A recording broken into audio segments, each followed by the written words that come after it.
So in the previous video, we talked about there are clear pros and cons to the functional form and clear pros and cons to the divisional form. And the matrix is what I call the Goldilocks approach. We're trying to get the best of both. And it's very, very simple. What we do is a company puts one structure out there as the dominant structure. In this chart, it shows the functional structure as being the dominant structure.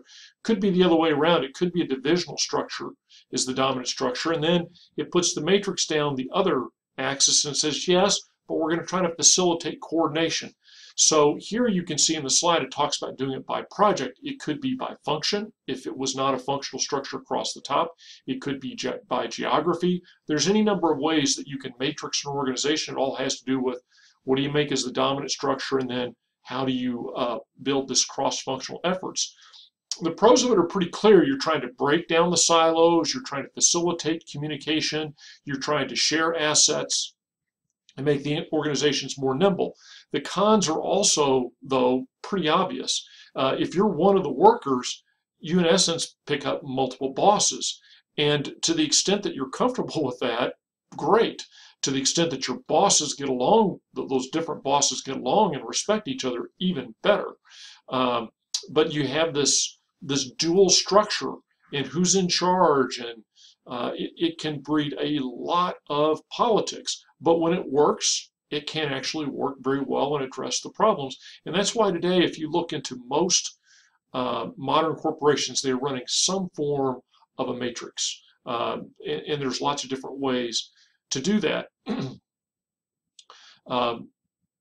And so people are trying to pull the best out of both form, but it's really, really hard to do. And that's where the textbook now wanders into this discussion of what I just call the newfangled stuff. There's nothing wrong with what the textbook talks about, and I don't mean to belittle it. But to be honest with you, they're relying on scholarly literature where I think they're picking new terms when sticking with some old words would serve us in better stead. And so I use the term.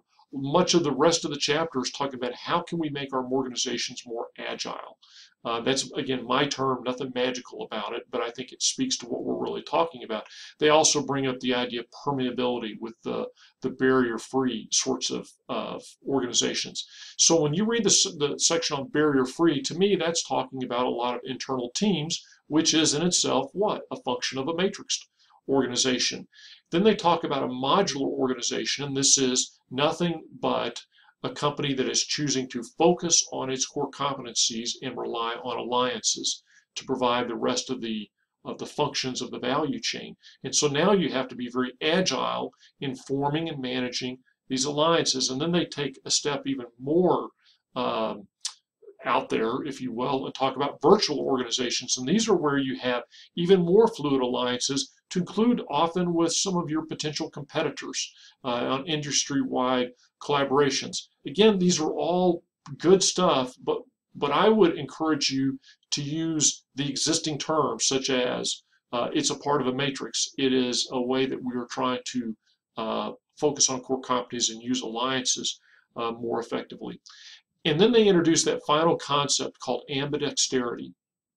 And the reason that's interesting is it really sets a good segue for what we're going to talk about in a couple of weeks, called corporate entrepreneurship. And it's simply saying the companies have a responsibility at the same time they're turning the crank, cranking out a profit to try to be building for the future. So you can't just be focused on making what you have today work. You've also got to be looking toward tomorrow. There's some people who have built whole academic careers around ambidexterity. You're going to see we're going to talk about the concept of being innovative in existing corporations in a couple of weeks, and we're not going to use that term, and that's okay.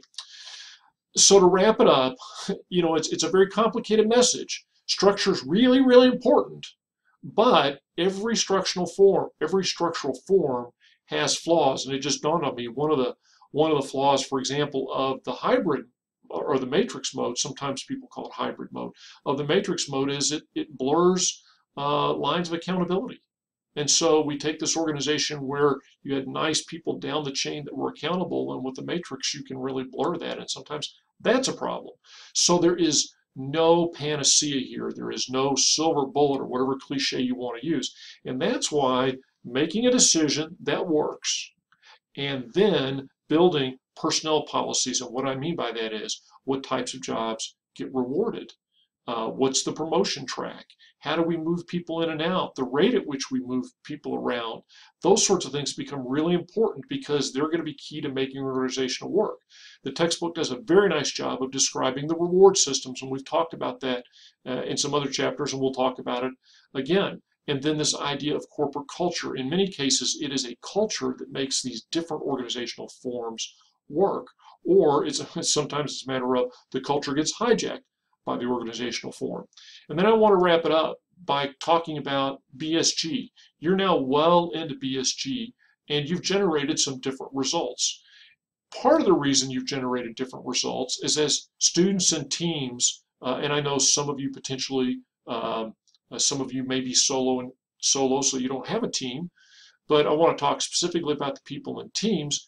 You've generated results in part because you've divided up how you do things, and you've taken an approach towards making decisions that is reflective of your organizational structure.